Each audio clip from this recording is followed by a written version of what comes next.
What is up, everybody? Happy Friday to you. Hope that you guys have had an outstanding week and are ready for a great weekend ahead. Right off the top, we got a super chat from Aaron, my man Aaron in Australia. Thank you so much, Aaron. I appreciate it.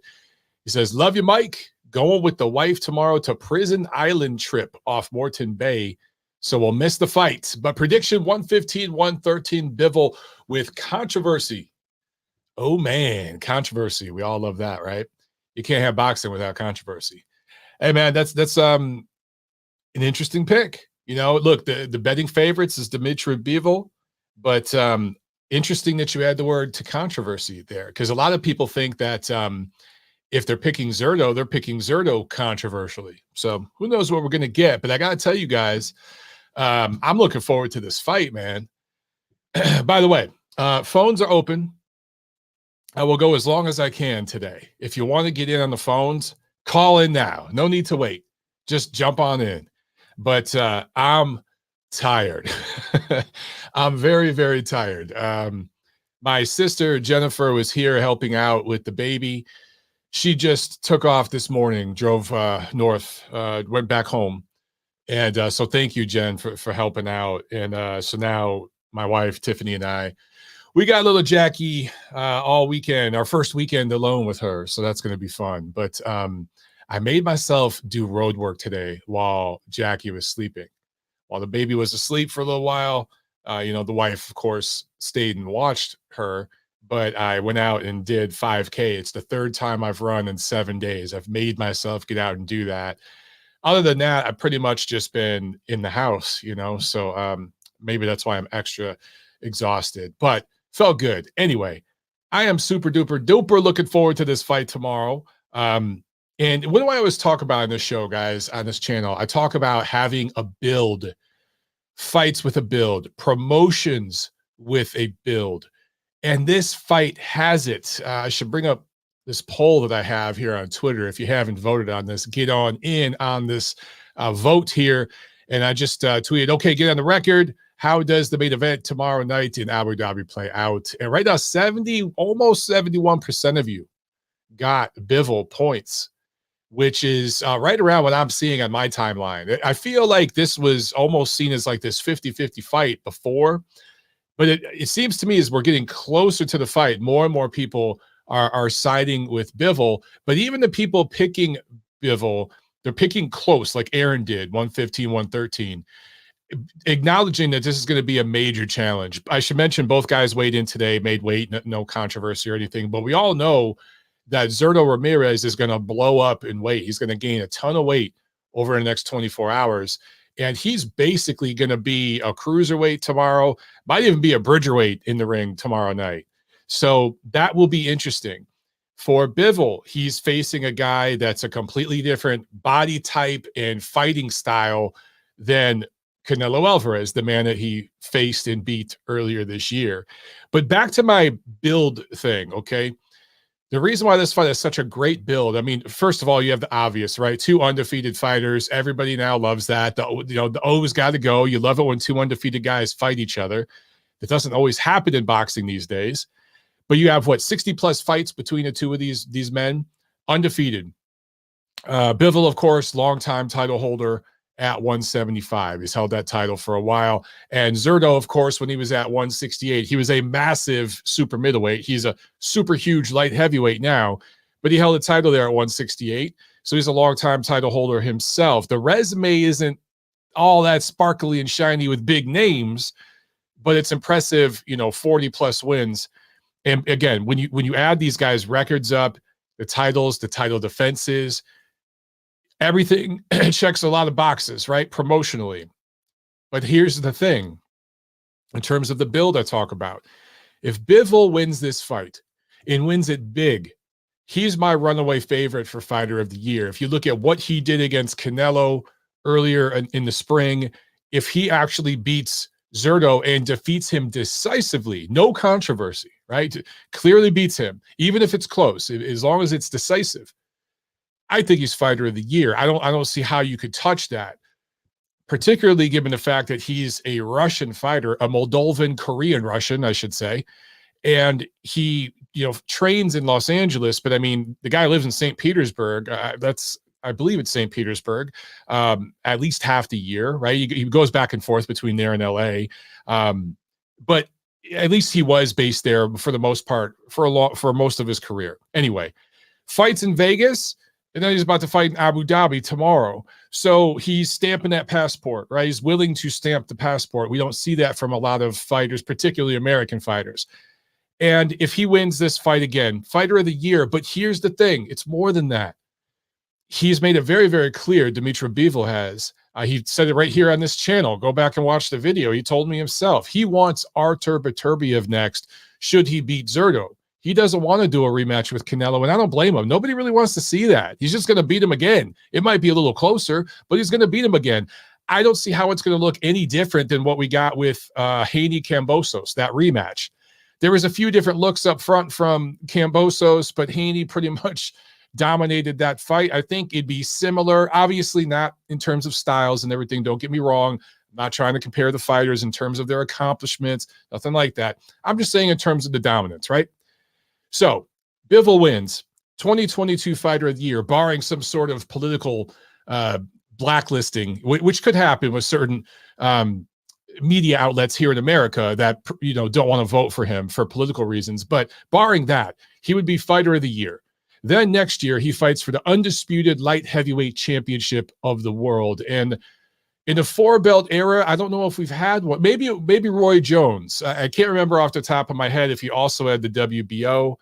One of you guys will have to help me. My brain is fried right now, and I just can't remember if it was super middleweight or light heavyweight where Roy had all the belts and cleaned everything out. Please help me in the chat. But even if Roy did do that, it's been a while, right? It's been a while. So to have that accomplishment early next year, next spring, to have that fight to look forward to, that's the build I'm talking about, right? We get that showdown between Beterbiev and Bivol. And Bivol would come into that fight as Fighter of the Year, defending Fighter of the Year, and Beterbiev will come into that fight having 3 of the 4 belts, all the hardware, being rated the #1 light heavyweight in the world. Winner of that fight is a top 5 pound-for-pound fighter. Now, if Zurdo wins, if Ramirez wins, he destroys all that, right? He blows that whole plan up, which is glorious. Anytime an underdog wins, that's amazing because it just blows up the whole plan. But also more than that, it legitimizes Zurdo because, as I mentioned earlier, he's got this nice, sparkly, shiny record and everything, but he hasn't really faced elite opposition. He hasn't, right? He doesn't have the names Bivol has. So if he beats Dmitrii Bivol, coming off a win over the guy that was at the time the top pound-for-pound fighter in the sport, Canelo Alvarez, and the top superstar in the sport, really the only superstar outside of Anthony Joshua. And if we're being honest, I wouldn't call Anthony Joshua a global superstar. The only global superstar right now is Canelo. So Bivol coming off that win, if Zurdo beats him, boom, suddenly he's legitimized. All the criticism that he's gotten about his resume, he fixes it with that W. Then perhaps he would want to do an undisputed fight with Artur Beterbiev. Then you have a fight that sells in North America because you have a Mexican fighter against a Russian-Canadian, a Canadian-based Russian. You could actually do that fight in New York. You could do it in Vegas. You'd have options there.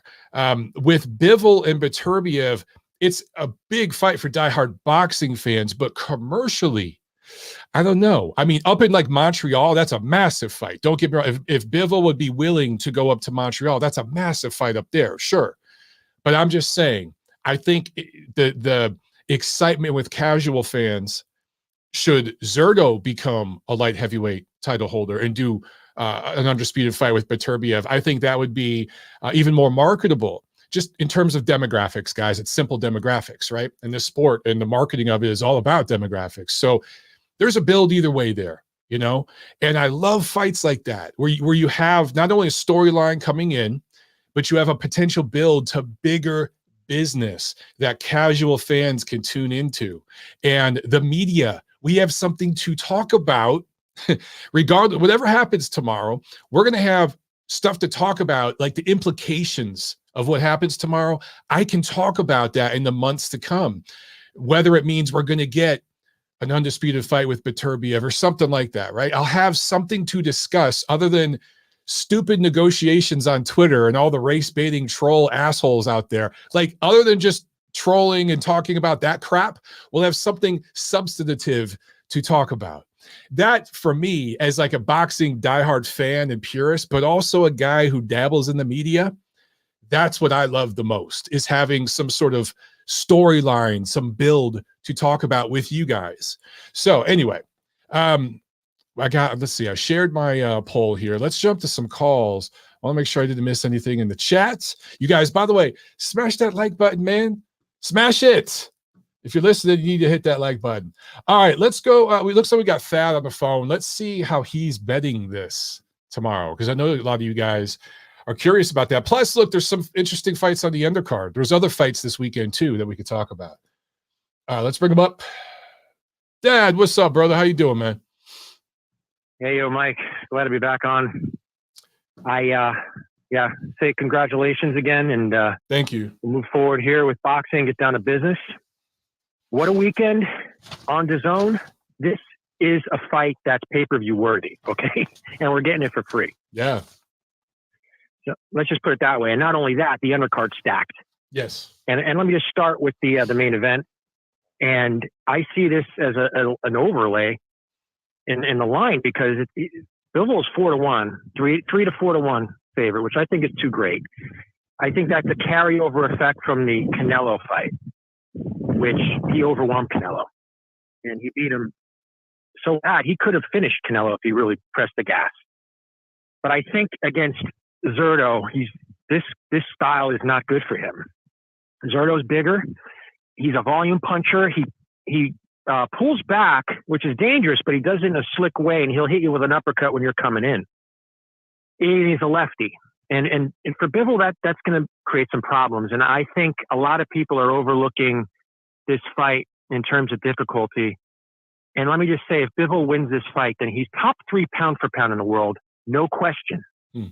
No question. He's underrated to begin with. But if he beats this guy tomorrow, then he's top 3. And you could take out Spence and Crawford, because they are charlatans. They're good fighters, but they haven't fought anybody. Not even on the level of Zurdo, because Zurdo's in his prime. They haven't beaten a prime top fighter. And Zurdo right now is at worst the 3rd best light heavyweight. So people need to digest that before we move on. And I wouldn't put it past the draw on this fight. A draw would screw everything up. Oh, I hope that doesn't happen. Yeah. I mean, it's going to be a majority decision, split decision, draw. Either way, this is a tough fight stylistically, and just 2 guys at the top of their game in their prime. Mike, when do we see 2 top guys fight each other in their prime? Right. When? Right. It doesn't happen. It doesn't happen. No. And we have it tomorrow. And not only that, we have Chantel Cameron versus McCaskill, which is probably the most underrated female fight of the year. I agree. Undisputed welterweight champion against a champion of 140. And with women, it doesn't matter what weight it is, to be quite honest. Anything under 154, they're all kind of under the same umbrella. You know, you're not cutting muscle when you're a woman. You're cutting fat. Women have like 20% body fat. It's not like a man where the average is like 10%. Right. It's like, you know, so they're not drained. And so that's not going to come into play. Cameron's actually the bigger fighter, but she fights at a smaller weight class. Go figure. That's an overlay, I think, because I think Cameron is unproven. She has probably more potential, but she's a favorite. She's 2-1. Cameron's the favorite? I see McCaskill. Chantel Cameron's the favorite. That's interesting to me. It is very interesting. I don't have an answer for you why. Huh. I would like some people to talk if they know more, because I watch both fighters. I've done a lot of research the last couple of weeks I've been off. And I tell you, yeah, McCaskill's a pit bull. And, you know, she doesn't have like one punch power. No women today really do. So, you know, it's going to be a close fight that could be a decision win for McCaskill or a draw. I also see a draw in this fight. Like it's a possibility. I'm not saying it's going to happen, but it's 11-1 on the betting line. which is very favorable, to a draw happening. Normally it's like 20 to 1. So that's another fight that's like razor close. And then you have Rakhimov against Zelfa Barrett. Zelfa Barrett, he pulled out of, I think, the Zoo fight last minute. I remember about a year ago or a year and a half ago, and left everyone hanging. A guy with that kind of character, I just don't. I think Rakhimov is a sure winner in this fight. He fought Jojo Diaz. Jojo Diaz came in overweight for the fight, gave up his title on the scales, and they end up fighting to a draw. So basically, he got screwed twice. I think he won the fight against Jojo, and he got screwed on the weight, which we're seeing. Let me explain that later. We're seeing that a lot nowadays, Mike. That's something that down the line, Haney and Lomachenko people better look at that model that Shakur Stevenson used to give up his title and come in 2 pounds heavier, because it happened with Salido early on in Lomachenko's career. These guys are now giving up their belts knowing they're going to move up and then getting that advantage and fighting with that advantage. Haney, I could see doing that with Lomachenko. So that down the line, if you're betting that fight, if you're betting Lomachenko, I wouldn't bet that fight until the weigh-in and make sure Haney weighs in at 135. Because if you're betting before then and he comes in at 138 and Loma's like, screw it, I'm going to fight him anyway, that's a huge disadvantage. Which he'll do. Be he'll careful. Still fight him. He's already shown he'll do that. He's that kind of guy. Yeah. He's crazy with that. But his people better have learned their lesson with Salido before. They have. And, they have. He's not going to fight Haney unless Haney's on weight. I really think. But we got plenty of time to discuss that, man. We got plenty of time to discuss that. And again, Mike, this last week, I thought the best bet was Zepeda. He was like a little over 2 to 1 over Jojo, who I thought is just overrated, especially as a lightweight. He's really a featherweight. And with that size disparity, that was a gimme. That was easy money. I wish you had the show, but of course you had better things to do, And unfortunately this weekend we don't see a gimme fight like that. But if you're betting the over-under or the for it to go to decision, the Chantel Cameron and McCaskill fight is like minus 800. Women's fights, they always go the distance unless some, calamity happens where, someone quits on their stool by accident. Have you, can I ask Vegas you that? Is caught up. Have you looked at the Showtime card at all? David Morrell versus Eidos. Oh, your boss, yes. Yes, I have. How you betting that? I love that fight. Okay. And Mike, I know you talked about it on Monday. I think you sold Yabasanuli short. Okay. But watching, his fights and his career, he doesn't have a lot of names. He has one name it's common among both. Lennox Clark, I think his name is. He ended up knocking him out. That was, Morrell's one of his first fights. It was his toughest fight, actually. And he's a better fighter than given credit for. Nobody wanted to fight this guy, and it's a mandatory fight. So this isn't a hand pick or cherry pick. Okay. Morrell's a big favorite. He's 10 to 1. Go ahead. What were we going to say? No, I'm saying, okay. I didn't know that. So thank you for educating me. Because, admittedly, I don't know much about him. I just looked at that resume, and I'm like, right. On paper, it's very misleading because, on paper, it says, well, this guy's resume is shit. In the amateurs, he came up, again, in the Eastern European zone where it's like Cuba. They fought the best amongst their own. Like, these guys are so far advanced, you might not recognize the names. A lot of these guys don't turn pro, but they're great fighters in the amateur circuit, and they fought all over. So he has that experience. He has that skill base. He's a tiger. He's strong. He's tough. Comes forward. Now, with that being said, it's a harder fight than on paper. Like I said, Morrell's 10 to 1. It should be probably 3 to 1 on paper. But I think Morrell wins. I think Morrell wins by knockout because when you fight a guy that you're scared of that's coming to win, you have to be on your best and you fight. Like, you end up scrapping the boxing and you end up having the fight. And I think when it comes to having a fight, Morrell is better.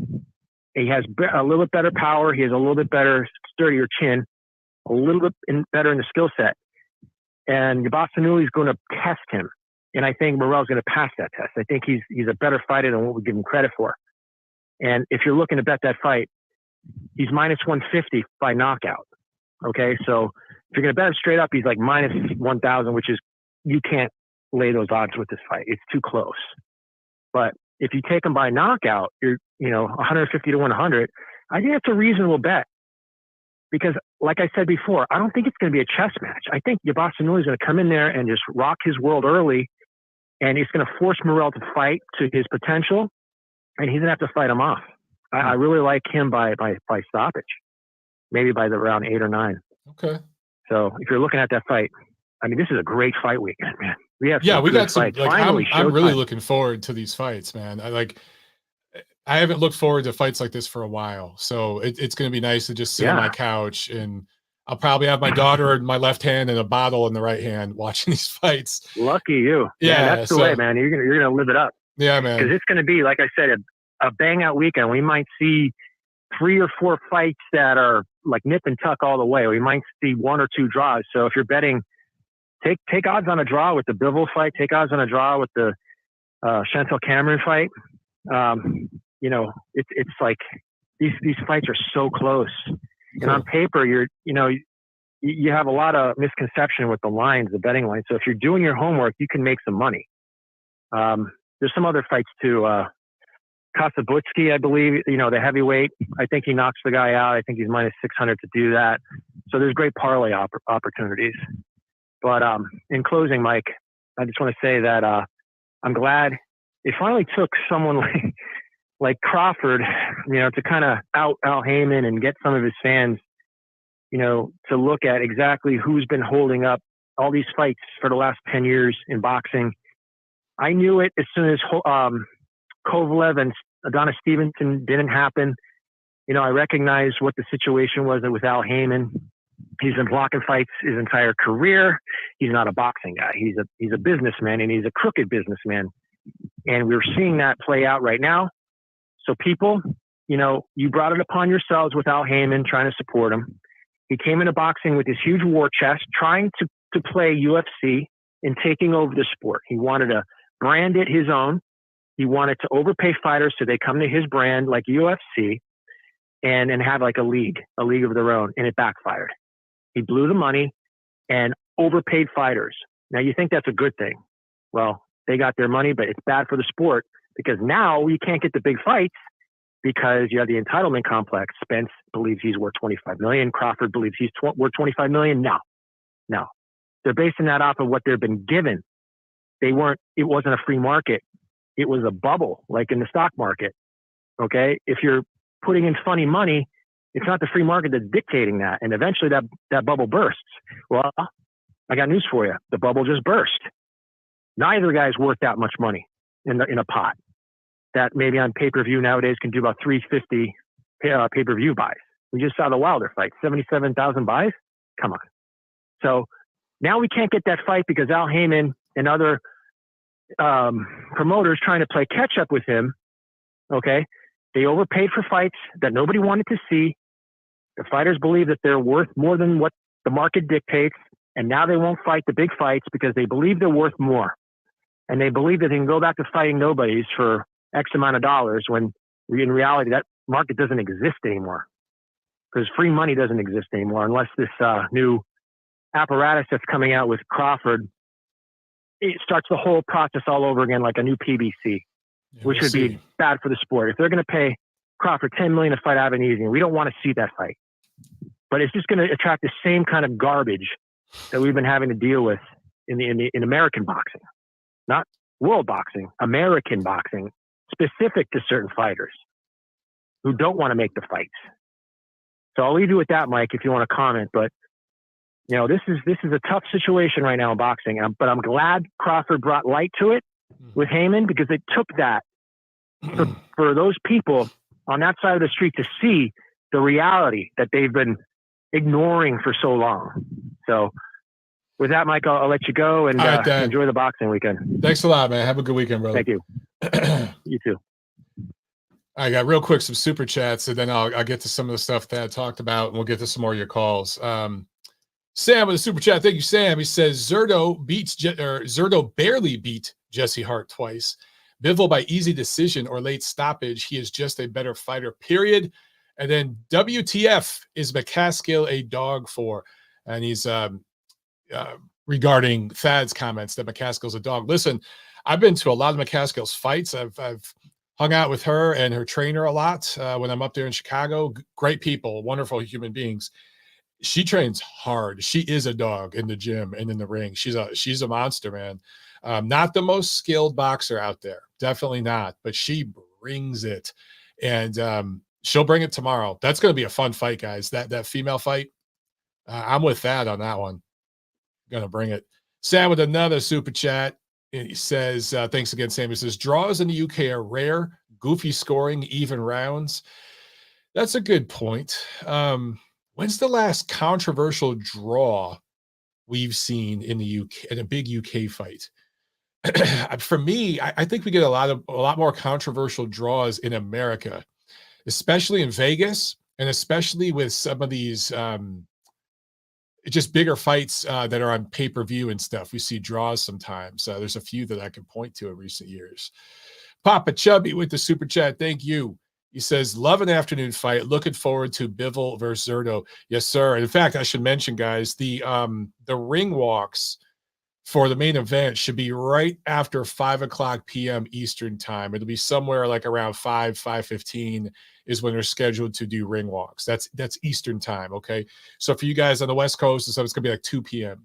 So I love that. I love that. You know, we have a really interesting main event and then fun undercard too, but especially the main event earlier in the day. That's going to be great. So I'm definitely looking forward to it. Oh, we got some sex chat stuff here in the chat. My private photo here. All right, let me block this person. Does anyone ever click that shit? I mean, come on, man. All right, let's go to the UK. And I will talk about Thad stuff in just a second. But let's go to 782 in the UK. You're on the show. What's up? It's Pat. How you doing? You good? I'm doing good. How you doing, Pat? Congratulations on fatherhood. Saw the pictures you put up on Facebook. Good on you, man. I'm proud of you. Thank you so much. Thank you. Oh, you're welcome, man. No, it's good to see. It's good to see the gentleman there. He knows his stuff every week, that guy, you know, and he really, really does. There's a few issues with the Crawford Spence fight. Both amazingly skilled, as we know. I think more as time goes on, that if that fight never happened, not change boxing. I mean, okay, right, from a technical standpoint, it is this generation's Mayweather-Pacquiao, right? Guys both had public profile. Down the street, or Britain, and say to 50 people, hey, do you know it's Crawford, but Crawford, Earl Spence? And a lot of them know those two guys, Michael. Yeah. A lot of them probably go out and say, yeah, well, you know, yeah, I'm not taking anything away from them. They're amazing fighters. Right. I mean, Bud Crawford in Glasgow, didn't he, when he beat Ricky Burns? Do you know what I mean? It was a packed out house. Kind of money that they're talking about, the public profile, that kind of money. I mean, if you look at the Mayweather Manny Pacquiao fight, after Manny Pacquiao knocked out my boy Ricky Hatton, no way that we're going to be voted into fighting each other. It's like, right, well, Floyd, you took 10 rounds to get rid of him. Manny, you got him out of there in 2. You have to fight now. Mm-hmm. Based on that one guy alone. So that was that with that. The Ramirez Bivol fight, I agree with Sal. That's a way, way closer fight than people are making that out to be. I think it'll go to distance and scrappy. And you know old saying, Michael, don't get high off your own supply. Yeah. Well, what they're talking about with the Canelo win. Okay, yeah, he beat Canelo, amazing Great fight. point. Great point. Man, Canelo is 160, 168 at a Ramirez, who his problem is that he's flown under the radar a lot, hasn't he? He didn't fight George Groves or James DeGale because they were both told, hey, now, Benavidez, fight them guys now before they get really good. But I think Gale and Groves were both world champs, or around about that time. They were too busy trying to fight each other. Mm-hmm. And happen. And then Zurdo went off and fought Abraham, didn't he? And he beat him for the WBO. He's well in that fight tomorrow, and he could win. I don't know if he will, but there's suddenly there's a lot of haters out there, Michael. As soon as Canelo lost Bivol, they suddenly acted like, oh, I've followed Bivol's career the whole time, and he's amazing. Yeah, he's a very good fighter. Fought Beterbiev. I think Beterbiev beat him. Talks about fighting Beterbiev, but they never fight him. Alev said for years, didn't he? Oh, yeah, Arthur, fuck that guy. I'll fight him. Did he?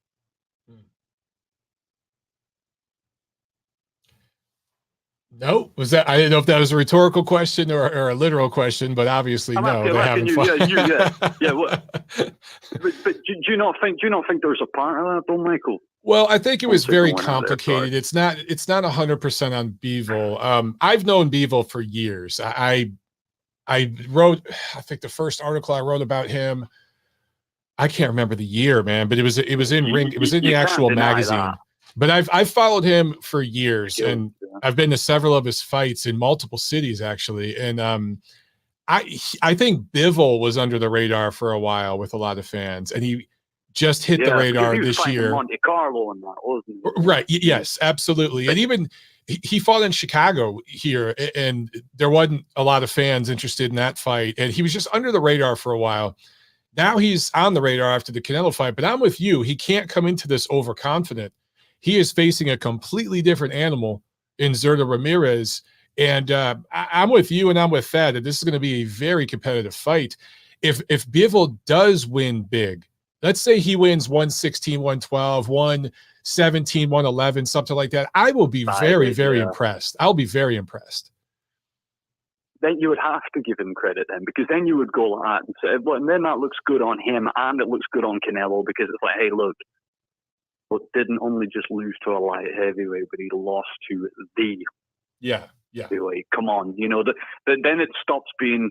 Yeah, I mean, because God forbid, if you're Canelo watching that tomorrow night and Zurdo knocks him out in 2 rounds, you're gonna be like, oh God, man, like that does not help his cause. Whereas at least if Zurdo loses, but it's an amazing fight, Canelo can go, hey, well, come on, you can give me a bit of a break now. A guy just taller than me, a lot longer than me, used to fighting at those heavier weights. Just happened there, so you can get off on my case. I think if I was Canelo, go for a Bivol rematch. Just go like that and say, well, you know what? Like, that's 175. Right. Going back up there. I mean, why do it? Well, just so you can get more hate, Michael? Right. You know what I mean? You just stay at 168, fight that. I completely agree. Ramirez, yeah. And then the thing is with Ramirez is too, yeah.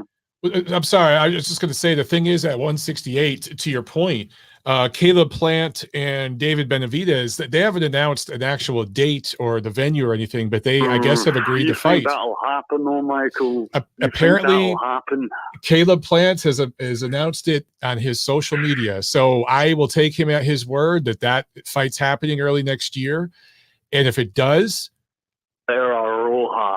if it does, that's the challenger for Canelo, and that's the fight I want to see at 168. Even if it's Caleb Plant again, I want to see that. If he beats David Benavidez, great. If Benavidez wins, even better for boxing.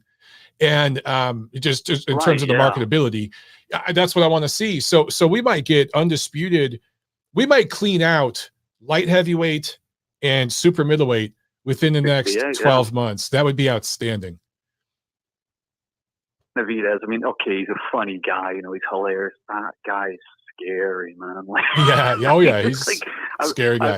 I can't remember whose undercard he was on. He was on. I forget. It may have been a Manny Pacquiao fight. I don't know, but it was a good 5 years ago. It might have been the Jay Leon Love fight, actually.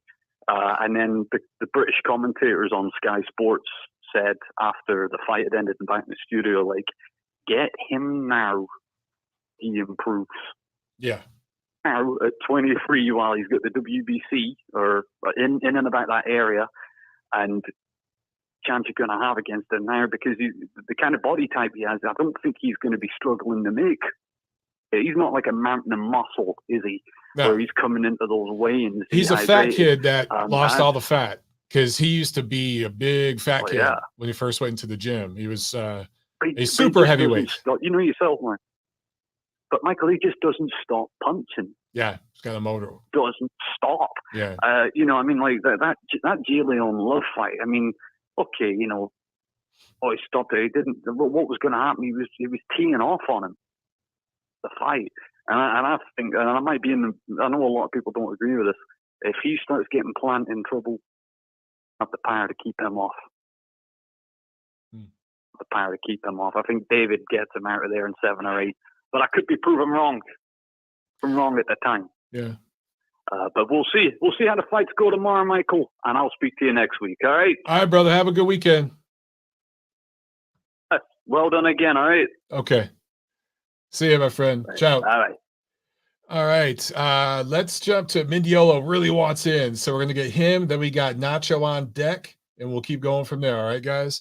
Let's jump to Michael Mendiola from California. What's up, Paisan? How you doing? What's up, Paisan? How's it going, Daddy? It's going.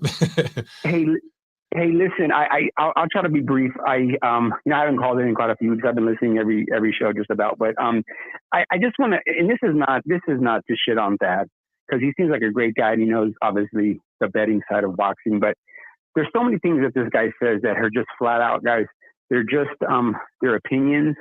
They're based not even loosely on facts. They're just not true.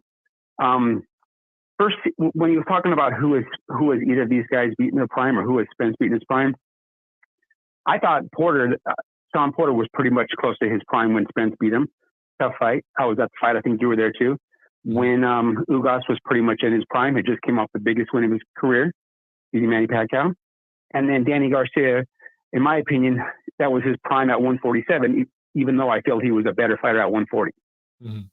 So, you know, not to dive into too much of the Spence Crawford thing, but I will say this though, and this is not to be a proponent or defender of the PBC or Al Heyman, but Dad made a comment about Al Heyman's, you know, he's a businessman and he's a dirty one, and that's called boxing, man. I mean, I've seen the top rank contracts, I've seen PBC contracts, TGB contracts.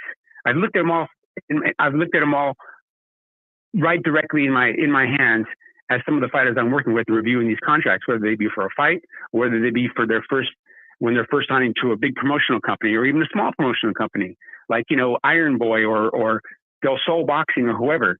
So, you know, like I said, I'm not trying to just come down on the guy, but for the rest of the MLB family, you really got to take whatever Dad says with a grain of salt, because it's just not factual, guys.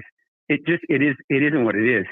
Last week he made a comment about I think Heyman said they tell you who to fight and this and that, and they give you a name and this you're gonna fight. It is not even like that at all, Mike. And I'm not sitting here to beat my chest and talk about my experience in boxing. I'm actively involved in the sport, and I just want the other fans out there to know, the other guys that take their time to call into this show, it's not that, guys. It's really not that at all.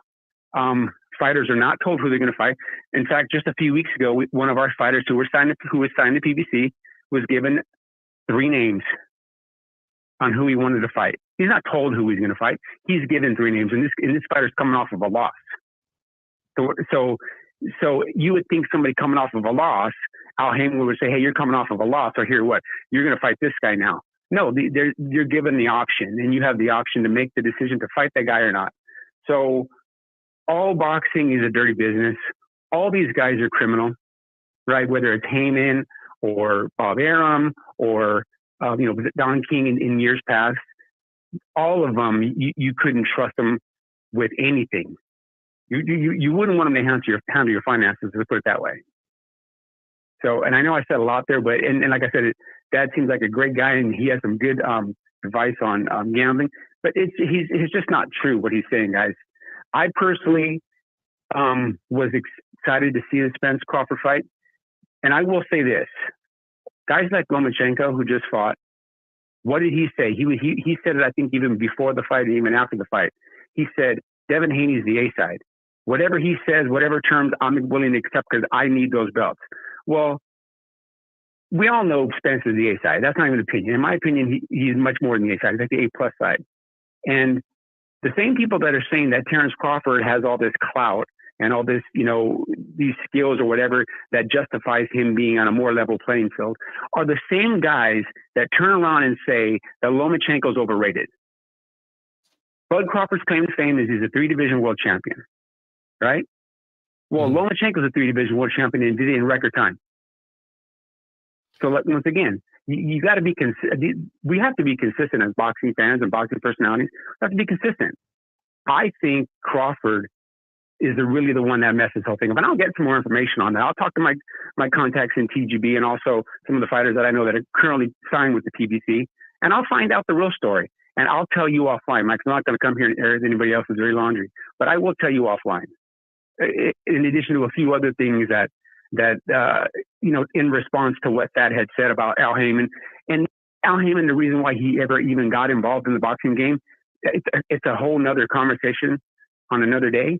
But it actually was a pretty noble cause as to why he got involved in boxing in the first place. And it's guys like Thad or anybody else that's on here were actually involved in the sport even a little bit, you would understand. Because the rumor mill people talk. People talk and people definitely talk in this business. But let me say this, Mike. I agree with a lot of what you're saying. And we know some of the same contacts at these companies. And I've looked at the contracts with lower level fighters. I haven't looked at, like superstar fighters contracts, obviously, but I've looked at a lot of guys that are prospects, mid-level guys, old veterans.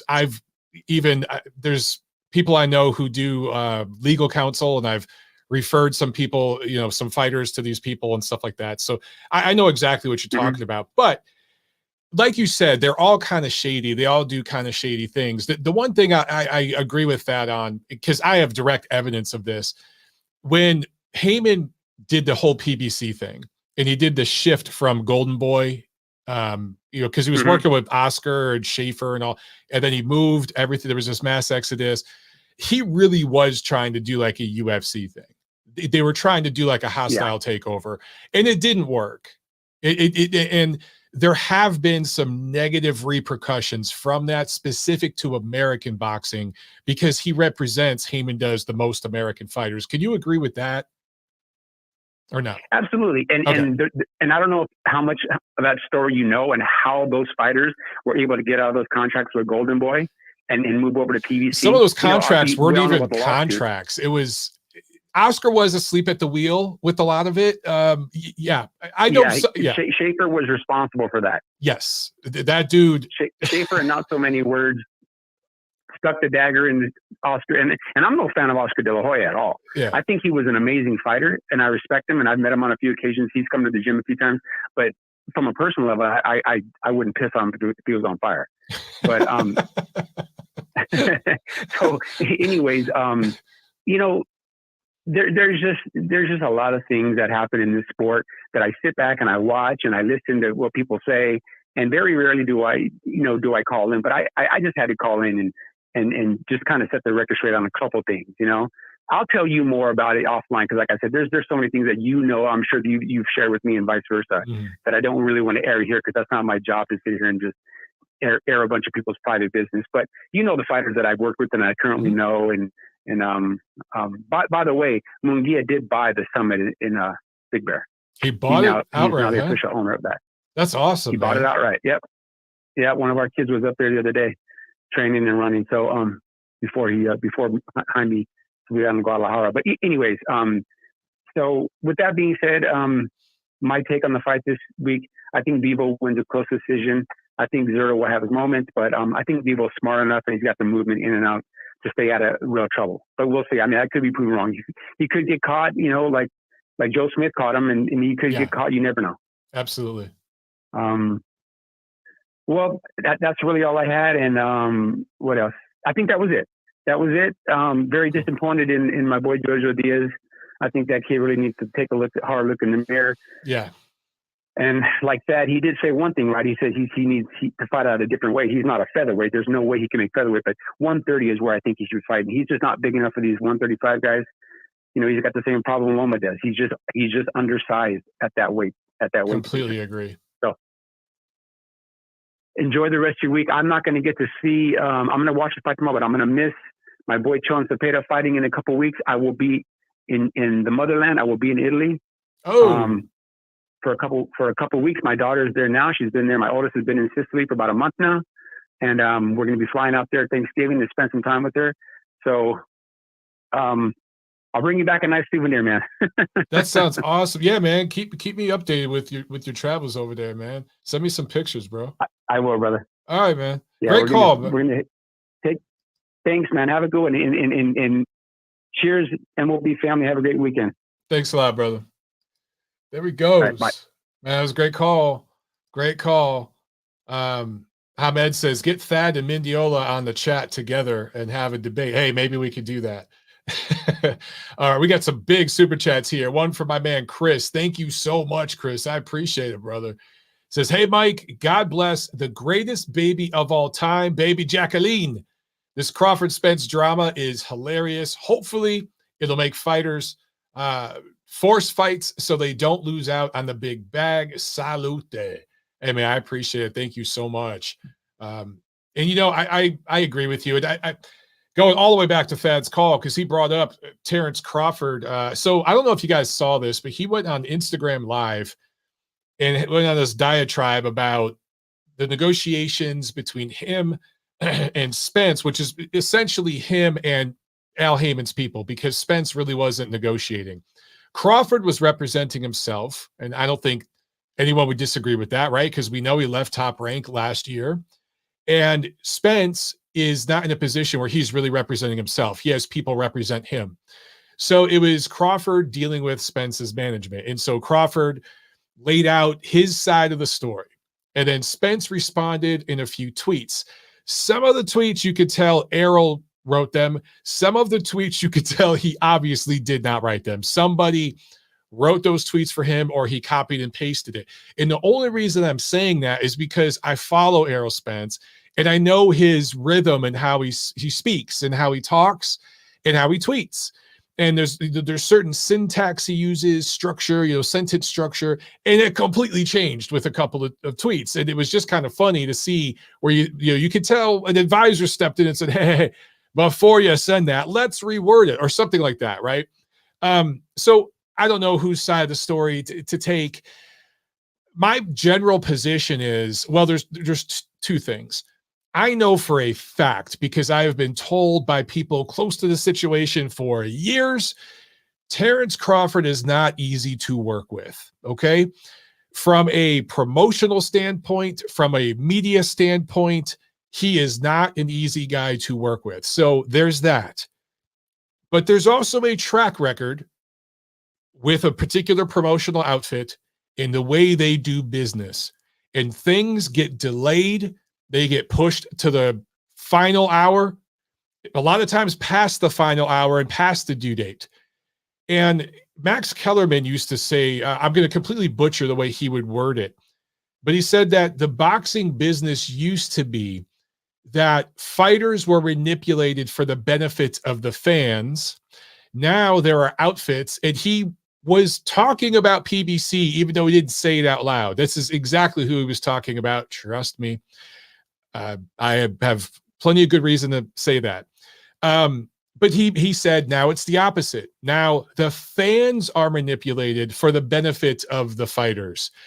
And you do see that. It's one of the smarter things Max Kellerman's ever said, because he said plenty of dumb things that I don't agree with. But that was genius. And he's totally on point when he says that. And that's what this situation ultimately is here. I put the majority of the blame on the promotion that has failed to get the negotiation done. That is PBC. I am not even talking about the two fighters. I'm not taking Spence's side or Crawford's side. I'm looking at which platform is negotiating this fight?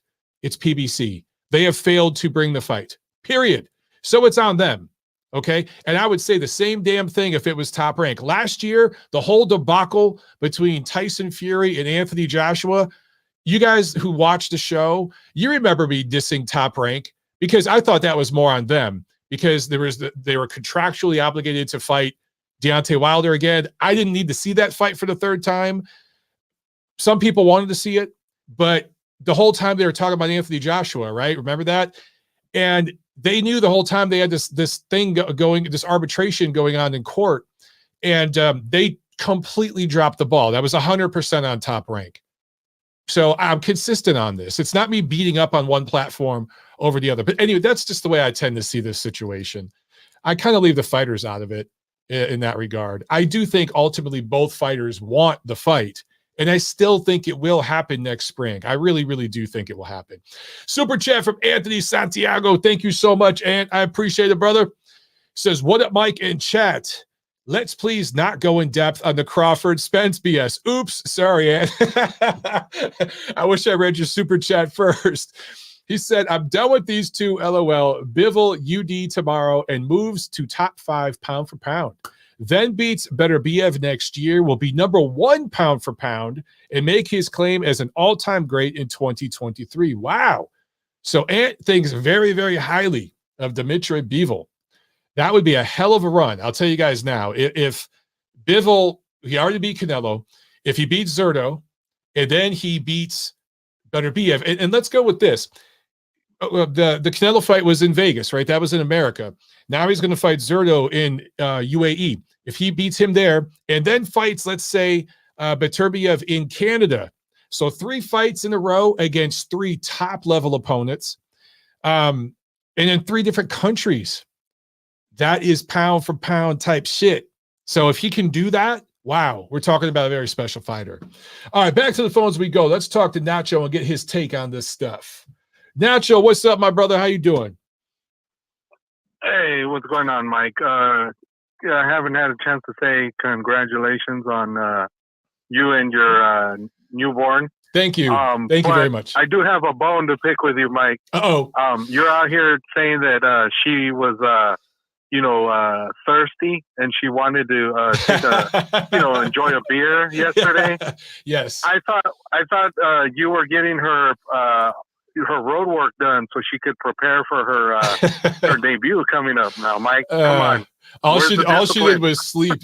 We went to the brewery. We went to a brewery in my neighborhood, and me, my wife, and my sister had like 2 beers, and she just slept in her what is it called? A stroller. It was great, man. She didn't even know. They put music and stuff. She was cool. We just sat outside, so there was nobody around her, We kept her away from the people. Yeah. And it was great, man. So she stays up all night, but she sleeps during the day. So. Oh, okay. So yeah, let me just touch on a couple things, and because I know there's other people. So in regards to Haney Loma, Mike, to me, the biggest question about that fight is going to be, I know a lot of people are kind of dogging Loma because of the fact Ortiz looked a lot better than most people anticipated. I honestly think the key to that fight is going to be, can Haney make 135 without looking like a zombie? If he can't make 135 without looking like a zombie, I think all the advantages swing into Loma's favor, because I don't see him being able to go 12 rounds with Loma, as far as Loma not being able to crank up the pace as the fight goes along. I think Haney's going to be in a lot of trouble if that ends up being the case. If he manages to make 35 safely and doesn't look like a zombie, then you have more of a realistic 50-50 fight. I think the question is, can Haney win the fight on the scale first before he actually wins the fight against Loma in the ring? And then in regards to the fight this weekend, Mike, I'm glad that at least somebody is finally putting on a fight instead of us arguing on Twitter about who said what and who didn't do what. I'm glad that Zurdo and Bivol are going to get it on. I honestly think, Mike, there is no way that if I'm on Zurdo's team, I say that we try to box with Bivol. I think their game plan has to be, go full throttle and just go after the guy, because you have to make him uncomfortable. You cannot allow him to just stand there and throw the 1-2 all night and then not fear anything coming back. If I'm on Zurdo's team, I say we just go after him, put a bunch of pressure on him, and see how he reacts as far as being able to deal with the size and the strength, and see if Zurdo can get him to the body and start to weaken those legs. And then as the fight goes along, eventually he starts to turn the tide in his favor. I honestly see this fight as kind of like the first Cotto Margarito fight, Mike, where Bivol is Cotto and Zurdo has to play the Margarito role. And the only way Zurdo can win is if he plays the Margarito role to the T. He's gonna have to eat some shots to get inside, but then eventually, if he can get to the body and start to break Bivol down as the fight goes along, I think he can stop him late in the fight. And honestly, I think that's what's going to happen. I think Zurdo's going to go in there knowing that this is his showcase fight. If he really wants to become a name, he's going to have to do it against Bivol tomorrow night. And I really think he's going to do it. So I'm picking Zurdo to win that fight. Probably, I'd say it's going to be a late stoppage, probably like 10 or 11. Wow. And then I just kind of wanted to bring up some news that I heard and just kind of get your reaction to it.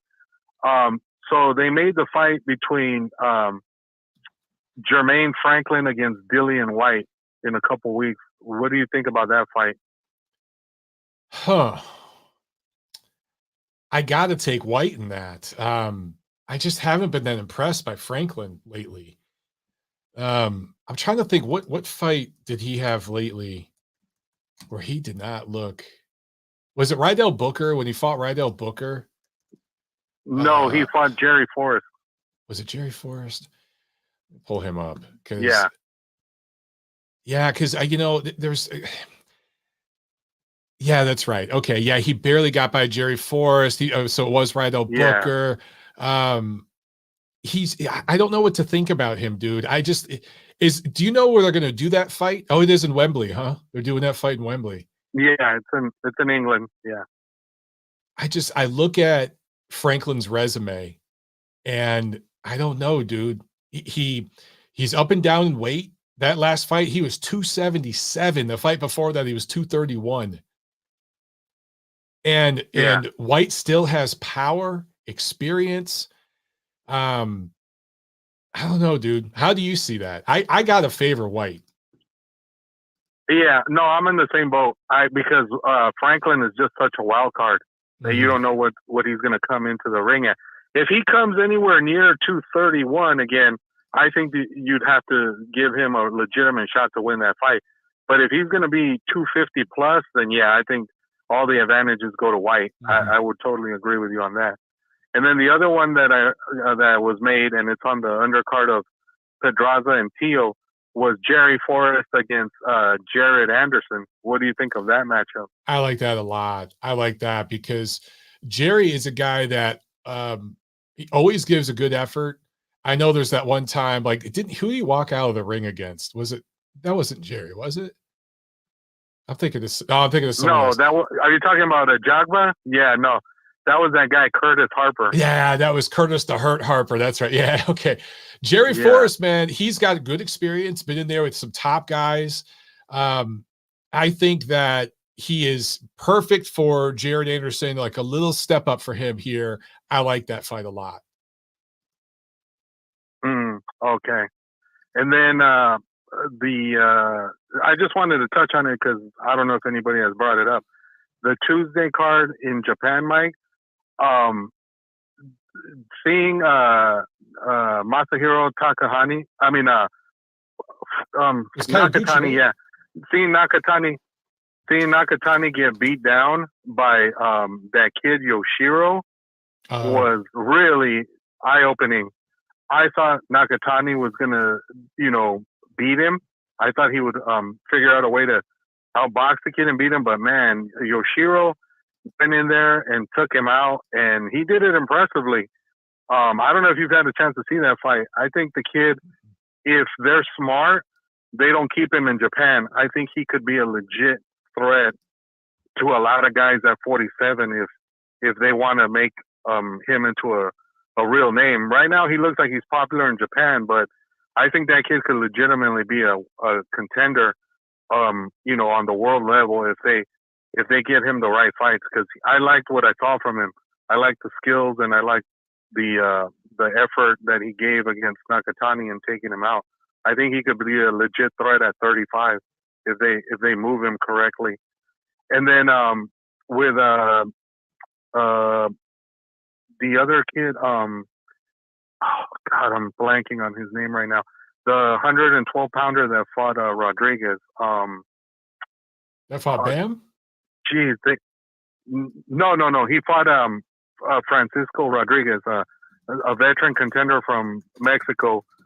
He beat him, but the kid is a big 112-pounder. Well, he was just mandated as the mandatory shot at the winner of Franco Ioka. They just announced that today. And that kid's huge for the weight class. He's like 5'7", and he looks like he could be like a 122-pounder. He's huge for the weight class, but I'm blanking on his name right now. I'm sorry. But I think that would be a really good fight if he does get a shot at the winner of that fight after that fight happens next month. I'm blanking on his name, but he's a really good fighter. I know his first name's Junto, but I'm just having Junto trouble remembering. Nakatani. Junto Nakatani. There you go, him. Yeah. There you go. So he's going to be lined up to fight. Mandated. You said Ioka. The winner of Ioka, Franco. Damn. Okay. I like that. Yeah. Any combination of those three, sign me up, man. Yeah, for sure. I think that would be a legit fight for the winner to whoever takes him on next, if he is the next guy that goes on. And then with the Showtime card, Mike, I'm having trouble finding out who this guy is that David Morrell is fighting. Yeah. I mean, he looks the part, kind of like Janabek, but do you know anything about him? Like, I've never seen the guy before. No, I really don't. His okay. He didn't have any big time accomplishments in the amateurs, but he's fought top guys. He's been in there with experienced guys. He just seems to have come up short when he steps up.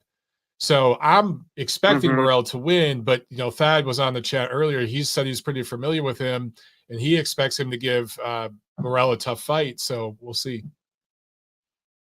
Okay, and then in regards to that card, I was kind of curious. I don't know if you heard who he's taking on. Jason Rosario was on the undercard, and he was supposed to fight that Yoelvis Gomez dude, but then he pulled out. Gomez did with a hand injury a couple weeks ago. Have they announced who his opponent is by any chance? Rosario is fighting Brian Mendoza. Okay. Well, then he should win. Albuquerque. That's more of a showcase fight. Yeah. I've seen Mendoza. He's okay, but he's not on Rosario's level. Mendoza's been on a couple of those Armory cards there in Minneapolis. Yeah. But he's not. But he hasn't beaten anybody of note. He's just he's kind of like a tough, spoiler. So that's he's just there to give Rosario rounds at this point, I think. Yeah. Gotcha. Okay. I was just wondering because I was like, Rosario said he was still fighting, but then I'm like, your opponent dropped out. So who the hell's the replacement? Well, at least now I know who it is. All right, Mike, that was my call. I'm sure you got other people waiting. All right. Thanks a lot, Nacho. Have a good weekend, man. All right, man. Yeah, you too. All right, there he goes. And a couple quick super chats. BK Ron 93 with the super chat. Thank you so much. Jack Alter with the super chat. Thank you, Jack. It says my man Mikey just worked out. Now he on the phones. We're going to get your call, brother. But I'm going to jump to Chad from Canada because he's paying for his call. So I'm going to jump to him real quick. And then I promise I'll get to these other calls. Chad from Canada. What's up, brother? How you doing? Hey. Yeah, I'm from Canada. How are you, man? I'm tired. Other than that, I'm good. Yeah, good. Yeah, I'm glad to see that you're right back into the swing of it with the show. I got to be honest. I thought we might lose you for a few weeks. I'm trying, man. I'm trying. You're doing good. Anyways, I'll be quick. You know, you mentioned about the Crawford IG live, and I just wanted to say after that went up on Twitter, Facebook, and Instagram to an extent, I started seeing a lot of people posting that, you know, they think that Crawford is scared, or they think that Errol Spence is scared. I mean, enough comments to where I was kind of concerned, like, is this really what people think? I mean, I just want to address anybody that thinks these guys are afraid to get in the ring or afraid of an opponent. Don't understand really what these boxers are about. They're getting caught up in hype and all this business stuff and all this fight details and losing sight of, like, the best thing about boxing right now, maybe the only good thing, is the fighters themselves. And, you know, don't get caught up in what leads them to make their decisions or what's being decided for them, when it's business or whatever else. You know, with the small exception of some ducking or here or there, these guys, like, you think Crawford is scared or Spence of any other fighter? Come on, man. There's none of these guys are at this point and are scared. I mean, those people got weeded out way before the professional ranks. So, I mean, to anybody that's actually holding that belief, you got to stop with that, man. Just stop. It is the most reckless sounding thing ever, you know. And I got to ask these people, like, have you ever been to a live fight? Do you know anyone that is a boxer? Have you been in a gym and spent any time around these guys? These guys have warrior spirits. They want to fight the best. They want to be challenged. They want to use their skills to challenge. And I was just surprised at how many people are talking like that. People who have never sparred around in their life, probably too, right? Just like No, I don't like when people call fighters bums and tomato cans and stuff. Okay. It's like, man, you really should talk like that, you know? That's the bigger picture that comes out of this thing. And that's the whole thing that bothers me. Like, sure, you're allowed to be frustrated because fights aren't getting made. We all are.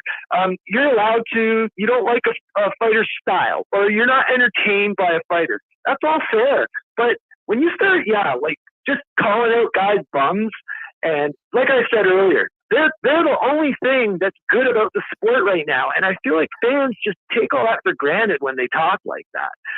You know, and that's all I really wanted to say, Mike. I'll let you take somebody else, bro. All right, Chad. Have a good weekend, man. Yeah, Appreciate you too, Mike. Bye. All right, ciao. Yeah, and to Chad's point, listen, fighters are not scared to fight. If you guys want to see scared fighters, if you've been around the amateurs, you'll see it. Even with experienced amateurs, you will see certain fights where you can tell a guy is scared. But when you get to the highest level of the professional game, these dudes ain't scared. Now, some of them may be scared to lose an endorsement or the potential of a big fight down the road if they lose their O, if they take an L. Some of them may be scared of that sort of thing, of like the politics or something affecting their bottom line or something like that. But they're not scared to physically fight. That's what they do. All that stuff kind of gets ironed out in the amateurs. If you're going to like a national tournament, if you're going to Olympic qualifiers and things like that, international tournaments, you're not scared to fight. Certainly not. So any guy that's competed at that level alone is not scared to fight. And then in the pros, I've seen scared. We've all seen scared fighters at the lower level, right? We've seen prospects in there, blue chip prospects against a guy that they just find off the street, someone like me that they throw in there with this guy. And you can tell, dude's scared. But at the highest level, these guys aren't afraid to fight. They're afraid sometimes from a business sense, you know? So maybe it's the way that word is used. But I tend to agree with Chad. These guys are not afraid to actually fight each other. It's the business stuff that gets in the way. And that can cause different types of fear.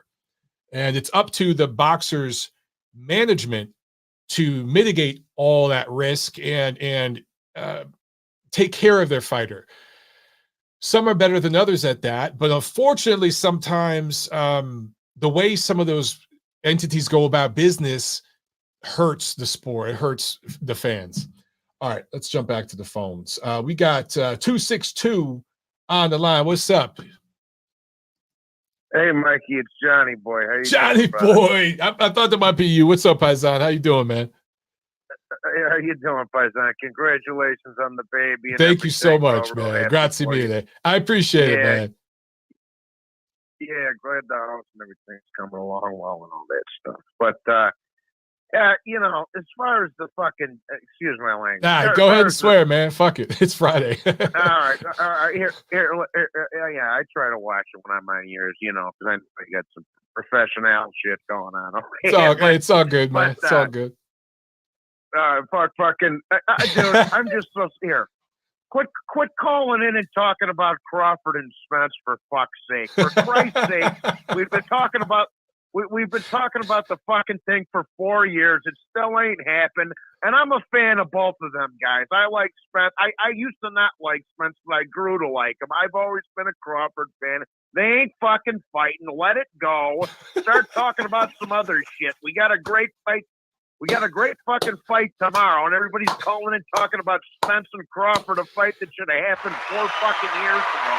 And you guys are so, you know, I mean, it just for talk about Chocolatito Estrada. That's another great fucking fight coming up. For great fucking fight. Yep. It's you know, but I don't want to get into a whole thing with that. But you know, it's just let it go. If it happens, great. If not, fuck it. You know, I've given up hope on that fucking thing. But as far as I love it. I fucking love it. Yeah, as far as fucking Zurdo and Bivol goes, I think it's gonna be a damn good fight. I told him you'll love this. I told him because I work 10-hour shifts on Saturdays, Mikey, and I fucking told him, I said, hey, I got something to take care of at about 1:30 tomorrow afternoon, so I'm going to have to boogie out of here a little awesome, bit early. man. I'm watching the... I have to fuck out of here a little early. Oh, I forgot, because you're Central Time, so the card starts for you like 1:30, main event probably about 4:30 for you. Yeah. So I said I'm gonna have to boogie out of here about 1:30. I'll come in for 7 hours or something, then we're gonna call it a day.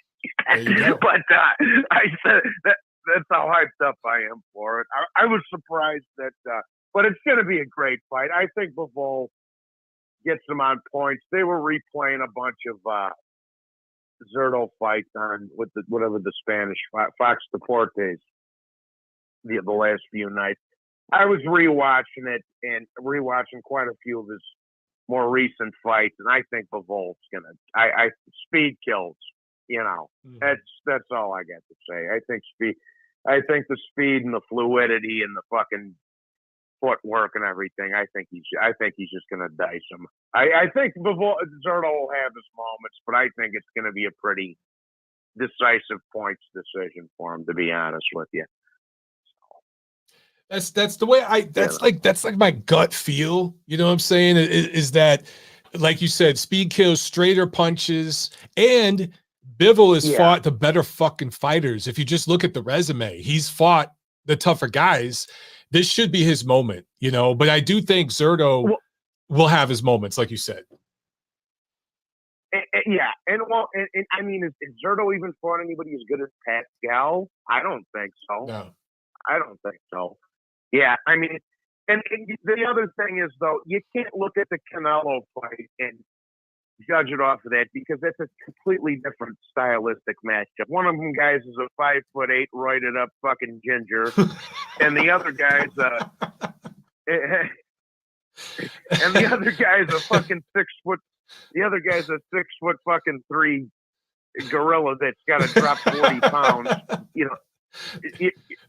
That's a lefty, and you know it's just completely different styles. So, and that's another thing I think we need to give Bivol credit for too is because he is fighting a lot of different styles, especially if he ends up fighting Beterbiev on top of that, later down the line next year. Absolutely. Those are three. I mean, those are three completely different frickin' styles with Canelo, Zurdo, Beterbiev. Like that's another thing too. And I mean, Lomachenko, maybe not so much recently, but like when he was at his peak, he was another guy that could just frickin'. It didn't matter what style you had because he had seen it all. Right. He could adapt to it. So I think Bivol on points. What else is going on over there?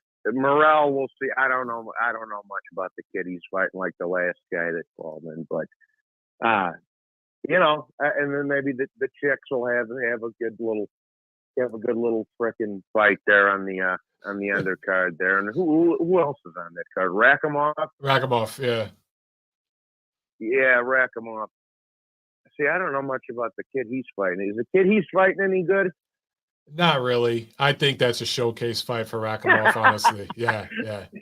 That's a showcase, man. He's gonna win that fight. I figured. I was like, who the fuck, but yeah, so it's decent, solid card with a good main event, but I'm looking forward to it. I hope everybody else is looking forward to it too. And I know you got other guys on the line, but I'll be sure to call in soon again, brother. Like I say, hey man, call in anytime, brother.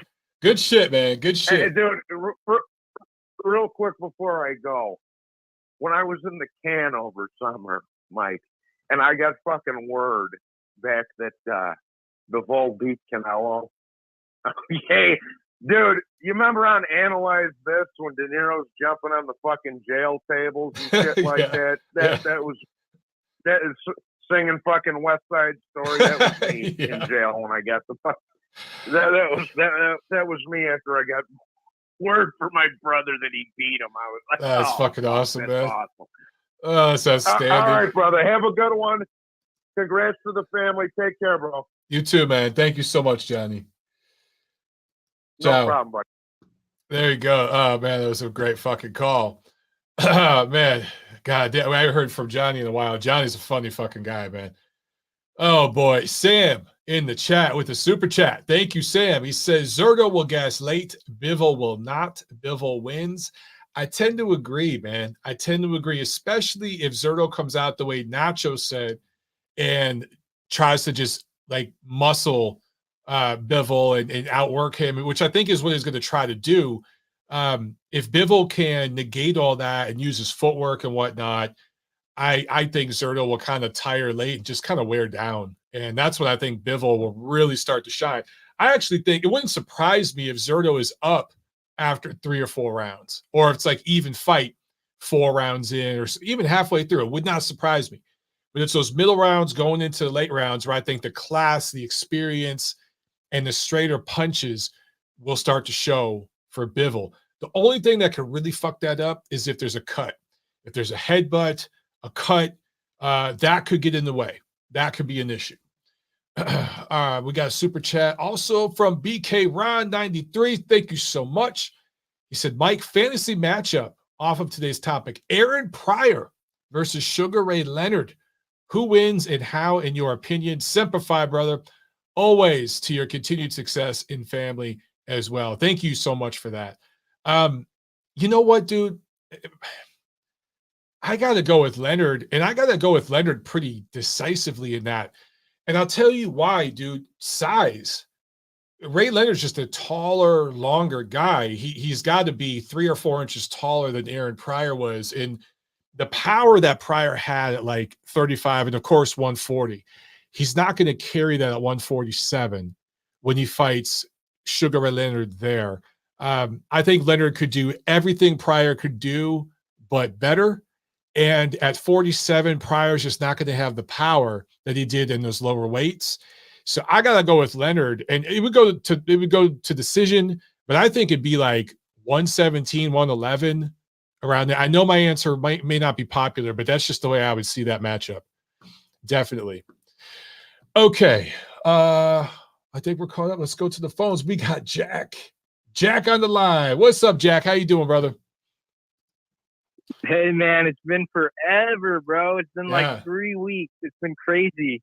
But man, how am I supposed to like top that call? Like that was great. But dude, you really did miss some hilarious comments. So you were talking about like scared fighters, and I was reading some of the comments, and I assume most boxing fans are guys. So I just read this dude's comment. It turned out to be a girl. She said, we were saying how fighters aren't scared, and then she said my ex was scared, LMAO, and she was referring to her ex being a pro boxer, but I thought she meant my ex was scared before I beat her ass. Oh wow. I didn't know what she was talking about. Jack, you're always getting in trouble in the chat, man. Look at this. Well, Sarah, Sarah's ex is a boxer, yeah. So yeah, okay. No, she thought it was funny. She thought it was no, funny. I know Sarah's Johnny, cool. You could joke with Sarah. I'm just saying. That's funny, man. Yeah, I totally missed that. You already know. My favorite Johnny Boy thing is how about Christian Shields. He's like I hope you drink gallons of that clean foot water that they got over there. Jesus. Johnny Boy's channel is awesome because Johnny Boy ain't trying to be media, so he just lets it rip as a fan. And so he could just state his opinions, whether you agree with them or not. And he's a funny guy, man. So yeah, his videos are hilarious. Yeah, but dude, congratulations on the baby, Jacqueline Olivia Montero. Dude, what a great name! Like, Thank honestly, you. And I'm not saying that just because Jack's in it, you know. Yeah. But it's just a good name. It sounds nice.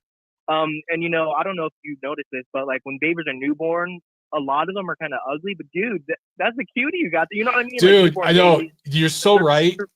We were saying that in the hospital, and a couple of the nurses like came up to us and like, we tell everyone that their baby's cute, but like your baby really is cute. Like she's really, really cute. And I was like, yes, because you're right. A lot of babies are fucking ugly, but you can't say that.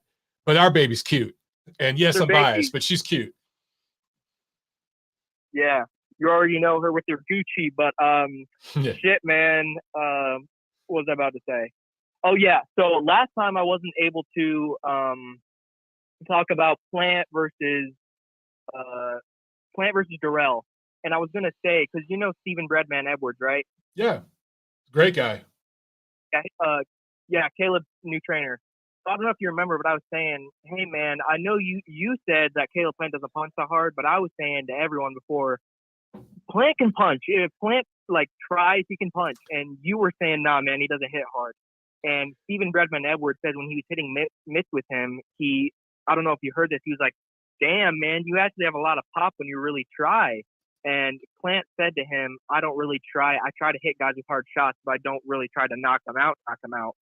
And I'm 99% sure Plant's left-handed just because the way he has so much success with his left. And, bro, if you're going to slap somebody, you're going to do it with what hand you're natural with. And he slapped Canelo. Remember, he slapped him with his left hand. I just think he's definitely left-handed. But, bro, if he catches anyone with that left hook, like with the new style and clean, bro, he can knock anyone out. I'm dead ass.